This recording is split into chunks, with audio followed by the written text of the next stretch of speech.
Welcome and thank you for tuning in to Cryptids, Creeps, and Conspiracy. The following content may involve explicit language and materials, so listener discretion is advised.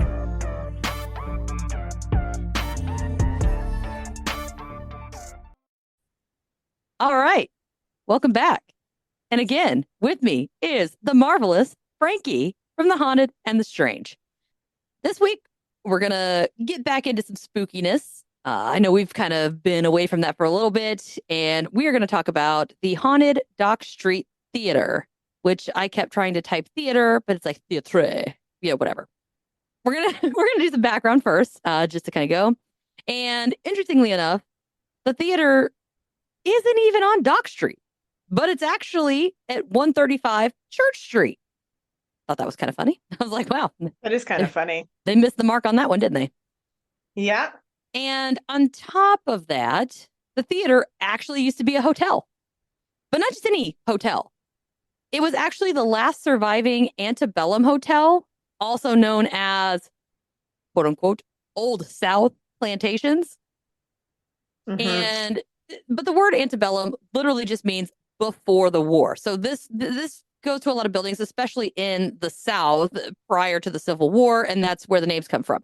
And when you think of plantation houses, you always think of the wealthy people, and they got those big puffy dresses where they can't breathe and all that bullshit. That's the houses, the big columns. We'll get into that. But they're traditional style homes that, again, were built primarily in the southern United States. They began being constructed about 30 years specifically before the Civil War, which was in 1861, because I never know anything. I had to look it up. The homes have been described as neoclassical style, which is kind of the same thing as a Greek revival or a Gothic revival, which gained a lot of popularity in America in the 1820s. And it all came from Europe as far as, the appearance and all of that, all those building terms that I don't know because I'm not an architect. Sorry, not sorry. But these houses all have these things in common. Again, very large pillars, like several large pillars. So I'm thinking like the White House, right? They have the big, or the building in Law and Order where they always do the court stuff. I cannot remember what that building's called, but y'all probably know what it is. Courthouse? Well, I thought there was another word for it. Oh, I don't know. That particular one, but maybe it's courthouse. My courthouse doesn't have any pillars. It's got a big giant clock on the top. It's something, gosh dang it. Maybe it is just courthouse, but I think there's another name. It's like a specific one. It's like in New York. Oh, yeah, I don't know. Like, I know even like some like government buildings in and they have huge Canada pillars and stuff are huge. Yeah. And those dome roofs. Yep. And in these places, they have a balcony that runs across the outside edge. Of course, they have like that second deck porch, basically. Very, very large windows and excessive grand entrances in both the front and the back of the building, which sounds absolutely fantastic. It does sound fantastic. These and houses, they're beautiful. They are beautiful. They a lot of people don't like to consider them old. They like to put them as Old South because, well, if you could afford these nice, beautiful houses and all these nice, beautiful things, what else did you have in the South? Yeah. But to me, it's a house. So it's a plantation house. That's what it is. If it bothers you, I'm sorry. The building in question was actually built as the Planters Hotel in 1809. And the plans were funded by a Mr. and Mrs. Alexander Calder, because heaven forbid we ever fucking remember the wife's name. I hate that. That I'll get upset about. Now, granted, it was more of a renovation of a cluster of buildings that had already been in existence. And horse racing was huge. I mean, huge. And when it was in season, so here's basically where the whole name comes in. So when the horse races were in season, a lot of the planners from Middle South Carolina would come into the city to bet on the ponies. And after the races, the planners were, either too tired or otherwise predisposed, possibly drunk on a skunk, and they were not able to make it safely, so they would crash at the hotel. And that's where they got Planters Hotel, just because all the planters would come up. Now, the hotel was gone by the 1930s and was in pretty bad shape. I needed a lot of repairs, and it was then that the city got involved and they actually restored the building with the WPA, which is the Works Progress Administration. Okay. This is when they actually added the stage in the auditorium and changed the name to the Duck Street Theater that operated. And I don't know what, I think I typoed somewhere because I wrote 1730s. And I think something happened here because I'm like 200 years between. A fire broke out. Let me just look it up. Yeah, Okay. say a fire broke out there, so that should help you narrow down. So I found this thing on, it's called ghostcitytours.com. Oh, there is 1700s. That's where I was. Okay, hold on. Okay, so it says, as for the theater's name, it was taken from a theater from the 1730s that once stood on Dock Street, which is now Queen Street. The original Dock Street Theater was the city's first ever theater. Okay, so that's why I was confused. All right, so I think I got lines crossed, and I think it's the original where the namesake came from had a fire and it burned down. Okay, because it actually burned it down and a large portion of the French Quarter of Charleston, and just catastrophic damage. During the heyday of the theater, they would allow groups to use the space. So I have a theater here in town. It's actually, it's like a movie theater. It's really old, but they renovated it and now they rent it out. So like the middle school, high school, if they do band, choir, whatever, they'll put on plays and they rent the space out. So it's kind of the same concept here. Now, one of the people that used this area just so happened to be somebody named Junius Brutus Booth.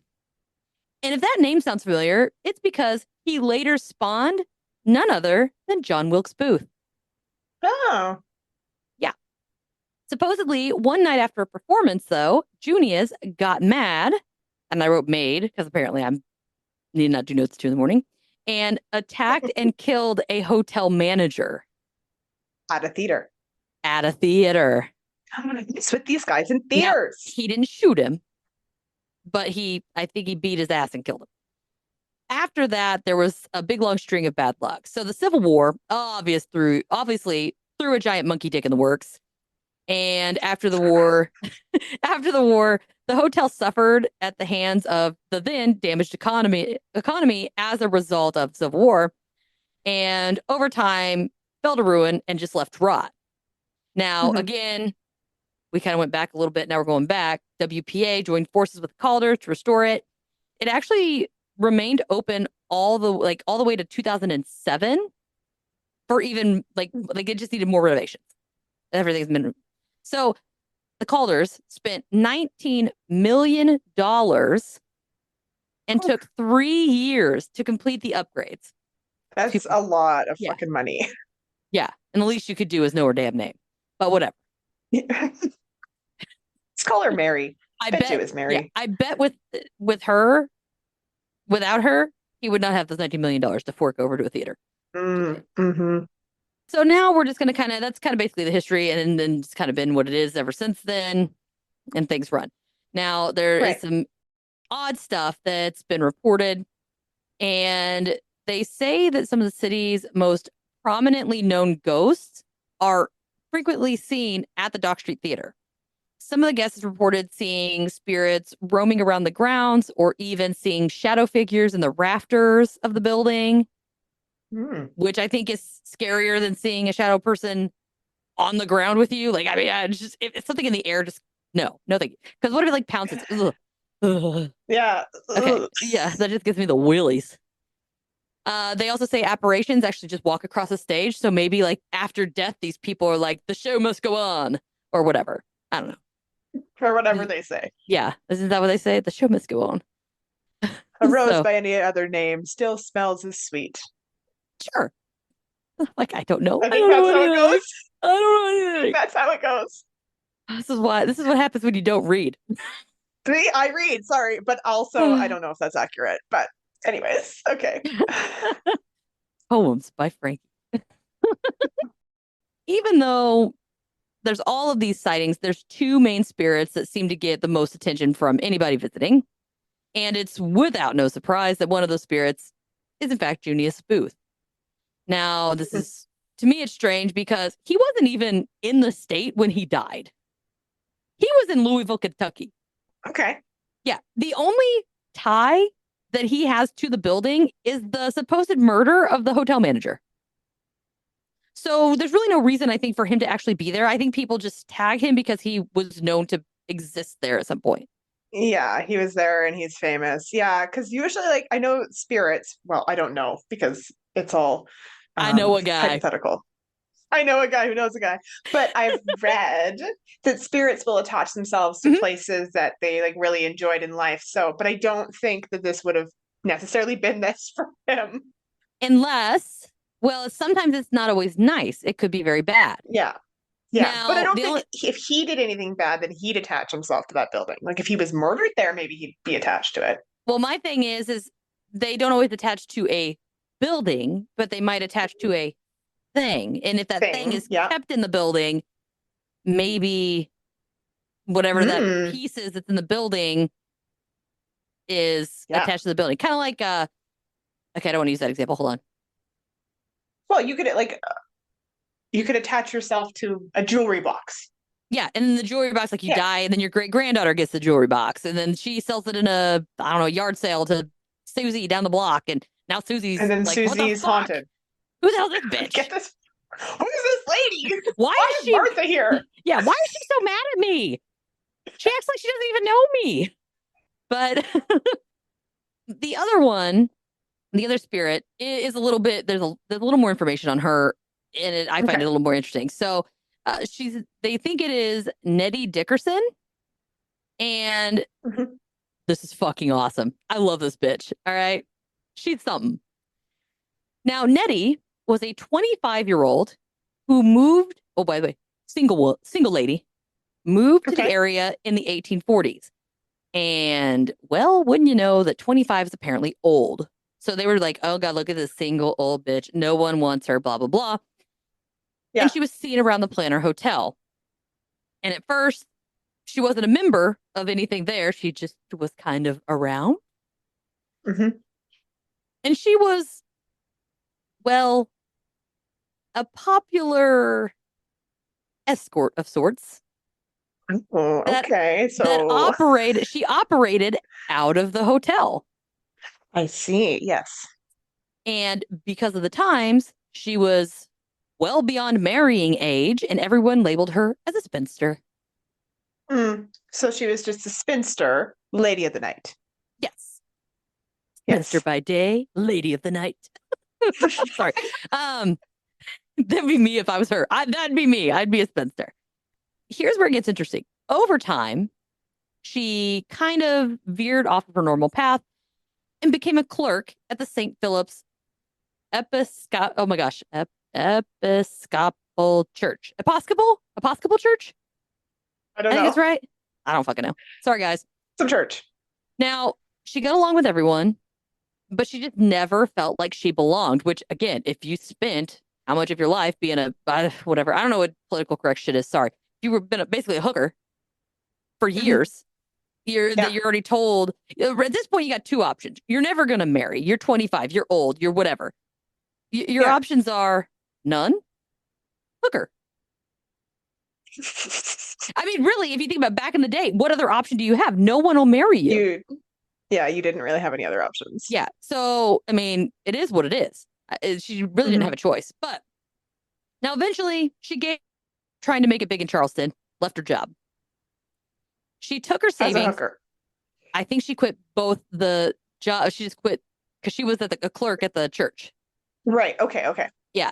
Now she took her savings and went to the store, like the highest class store. Like she was looking for that fucking Gucci, whatever. I don't know shit about fashion, but she's looking for Gucci. Okay. It's expensive, right? Yeah. And she bought the most expensive fucking dress that they had, which just so happened to be a stunning and extremely eye-catching little red dress. This is giving me like Julia Roberts Pretty Women Pretty Woman vibes right now. Kind of. It Love it. changes a little quick. Now, then Nettie strutted her sexy ass into that fucking hotel. Mm-hmm. When other women in the community would shoot her nasty looks, because, I mean, obviously their husbands were looking, she would boldly confront them as well as their fucking husband. She'd be like all up in their shit, like getting at them because they'd be like giving her snooty looks and stuff like that. And she'd just be like, tell them what's up. I love her. Yeah. Yeah. It's like, listen to me, snooty bitch. Yes. Which back in the day, I mean, that took some guts. I mean, back then, for you to go up and talk to anybody like that, especially, you know, she has no support system, no backup, no nothing, probably not that much money. She spent all her money on that fucking dress. So right. Now, this is a little less than low-key approach for her to lose almost all of her clients because she was acting out and she would just confront people and blah, blah, blah. So then nobody wanted to be around her because, you know, then, you know, of course, people are snooping around and she'd, you know, tell you what's up. And she wound up penniless. Okay. Now, eventually, she snaps, right? She goes to the second-story balcony of the hotel with total disregard for anything going on. And when I say anything going on, there is a storm a-brewing. And I mean a literal weather storm. Fucking huge, massive storm coming in. And she is out on this balcony regardless. Regardless. Yeah, regardless. That's probably what she sounded like too, right? Was she from New York or whatever the hell we were? Weather's coming in. People are, you know, kind of like, you know, going around real fast trying to take cover or whatever. She begins screaming at the high society patrons as they walk by. She's berating these people from the fucking second-story balcony, right? You go, Nettie. Yeah. The priest from her previous job came to he heard about what was happening. He came to the hotel and tried to talk her down from the ledge of the second-story balcony. So she's probably standing. I'm picturing her barefoot with a sexy ass dress with a big slit up the side. Her hair's probably she's got a bottle of wine. The wind's blowing, you know, all this stuff coming in, and she's just like, you son of like up, like fuck you guys. Not just standing on the balcony. I am picturing her on this edge of a balcony or like over the edge, hanging on, screaming at people. So with a bottle of wine. Yeah, exactly. And so the priest comes by and he's trying to talk her down, and Nettie shouts out, "You can't save me." As soon as she uttered those words, she was struck by lightning and dropped dead. Why am I laughing? I mean to look, but it's like, I thought she was gonna like jump or something. Nope. She's just like, blah, blah, blah. And what I think is so interesting is, again, this story, and I, for whatever reason, have like really bad goosebumps all of a sudden. Now, the spirit of Nettie is said to glide around for no apparent reason, wearing that same gorgeous red dress. However, it looks tattered at the bottom. Well, she got fucking struck by lightning. Exactly. So it probably, you know, burned the dress or whatever, because that's what happens, right? Electricity travels through and it'll actually burn clothing. Yeah. And I just can't get over this lady's yelling. And as soon as she's like, "You can't save me," boom, lightning strike. Boom. Wow. Yeah, that's timing. Right? Yeah. But I'm like, this bitch is like up there. Let these people have, I'm just like, I love her. Yeah. She's great. I could just picture myself being like, "Slady, get it, Nettie, get it. What's she doing? See this shit?" You'd be up there, behave. I can't believe what I'm seeing. Look at her go, girls. That's crazy. So then she haunts the hotel with her tattered ass dress. Yep, but she's still probably walking that thing looking sexy as hell. Oh, probably. Now, but that's pretty much, I mean, for the most part, it's just a lot of, you know, apparitions, things like that. But those are the only two specific ones. And I personally feel that there would be more ghosts. Right. Like more different variations of spirits instead of, you know, maybe it's more action, less variety of spirits, as opposed to a lot of spirits but don't get a lot of activity. I don't know. Because there's really not a lot of death. I mean, aside from Nettie in the Yeah. area. Well, and then there was the guy that was killed, but apparently it's the killer that haunts it. But maybe it's not the killer. Maybe it's the Maybe, actual guy that was stabbed. yeah, that's what I was thinking. Maybe it's not Junius. Maybe it's the actual Yeah. hotel manager haunting the place. Right. And if they associate Junius with that guy, maybe that's why they get him confused, because they would have Mhm. been in the same area, obviously. Yeah. Or maybe they were like, they heard like a name or something and he said, Mhm. or the spirit said Junius and they just assumed. Who Yeah, knows, I'm right? Junius, not Junius fucking did this to me. Yeah, that's like this fucking guy killed me. Yeah. So would you visit? Yes. Yeah, me too. Would you Yeah, stay like the book night? a room. Yeah. Yes. So I was trying to figure Whatever. out. I wish they would do. I don't know if they do. I haven't looked at what they actually have at the space currently. Mhm. I think it'd be really awesome to do like a late, like a midnight matinee of Ooh, something. You know what I mean? Like something that to try something to. spooky. Yeah, I think that'd be really interesting. Something old But timey, maybe. yeah, that's what I'm thinking. Maybe not That'd be Gone with the cool. Wind style, but Yeah, no. I want something Yeah. cool, like some. I don't know, maybe Moulin Rouge, because that. Oh my gosh, that would be so perfect. Oh, yes. Oh, the Moulin Rouge. Oh, or what is it, burlesque or whatever? Oh, yeah. I mean, You know unless what it's like else is 18 gonna? and What's the one that had Catherine Zeta-Jones and Renee Zellweger? I don't know They were in anybody's jail. name. Okay, Oh, hold on, hold on, hold panic on. coming. Yeah. Oh, look, somebody's talking. That ball never goes off. Zeta-Jones. Chicago. Yes. Oh my gosh, it's such a good movie. I love that movie. I haven't That's watched it in interesting. This forever. ball never goes off, and it just went off a second ago while you were talking. Oh, hello. Apparently it liked Chicago. But Maybe you should yeah, watch it. I should. I haven't seen it in a while. So I He gotta, had it coming. yeah. I like when she's like, he ran into my knife. He ran into my knife He 10 ran into my times. knife 10 times or whatever. Yeah. I'm like, boom. So yeah, I Yeah. randomly find myself singing like, yeah, I'm weird. But if you were a ghost, where would you haunt? Oh, wow. I would probably haunt either. I'm gonna pick two. I would probably either haunt my childhood home because I like go there in my dreams a lot, which is weird. And it's still got its like weird like 1970s shag carpeting, by the way, in my dreams, which is super cool. That Or I is would cool. haunt like a trail because I spend a lot of time hiking. So I'd be like the lady in white at the edge of the cliff, you know? Yeah, and then you very gracefully I like would just, swan dive. Yeah. yes, I Wanda. I'd probably be Nettie like yelling off of some second story building or some shit. Get off my lawn. You get off my lawn. Yeah, exactly. I don't know. You think I would have thought about this beforehand? That's a hard one. I think I would probably if my grandparents were still at their house and we could Uh-huh. have a little like poltergeist party, I would go there. Okay. Good memories then. Or I would want to be in some sort of item, preferably that's Mm, kept inside. yes. Yes. So that way I can still kind of travel and I can always meet Hmm. new people because there's always going to be other ghosts everywhere you go, right? So you get to like Maybe meet like a new people. watch. Who wears watches anymore? I don't know. Maybe. Well, Try I to was gonna say, try to figure out how you're gonna travel. Like maybe a piece of jewelry. true. That's a good one. Yeah. It's got to be. I was thinking something that like, because like, what if it's like a wedding A ring? brooch. Fuck Ooh. worth a brooch besides like the I old don't ladies at my know. mom's church. Yeah, then Nice brooch, bitch. brooches will make a comeback. And you'll be Yeah. in one. You'll be like, yes.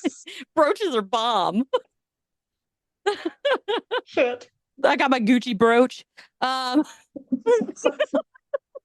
don't know, because think about it. If it's say it's like a wedding ring, well, okay, that's kind of Maybe like different. earrings.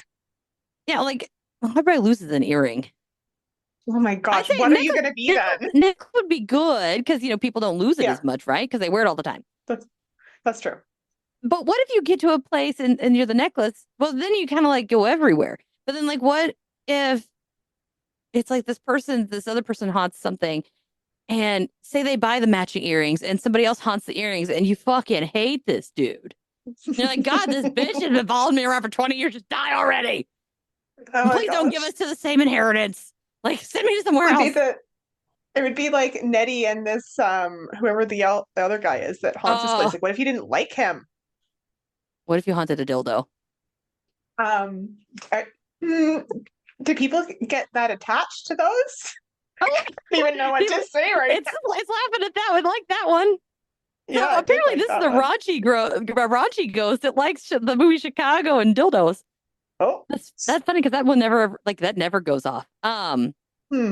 Yeah, I don't know. I don't think I'd want to haunt one of those. And I'm trying to think of Hard something pass. that stands the test of time. You know what I mean? Because you can't say like a cell phone because then your cell phone dies, you die, or you die, the cell phone dies. Or I have well, I said a jewelry box earlier, but it's because I have my grandmother's jewelry box. I want to haunt a So jewelry box podcast. would be what's that? I want to haunt a podcast. So every time Oh, somebody listens, okay. I emerge. And it's got to be somebody who's interested in the same shit I'm interested in, or they wouldn't be listening, right? That's So true. maybe we could be friends, and I could listen anywhere. I could go anywhere in the world. Mm-hmm. Yeah. You could like show up in Australia because somebody turned it on. I'm There you down. go. You All found the right, answer. found the answer. Haunt the airwaves. Haunt the airways, everybody. But I think that's really all we had. So I know that was a little bit shorter, but it is what it is. And thank you again so much, Frankie, for being here and gracing us with Thank you your for having presence. me. Thank Everybody, have a good day. And until next time, we'll see you. you. Hey.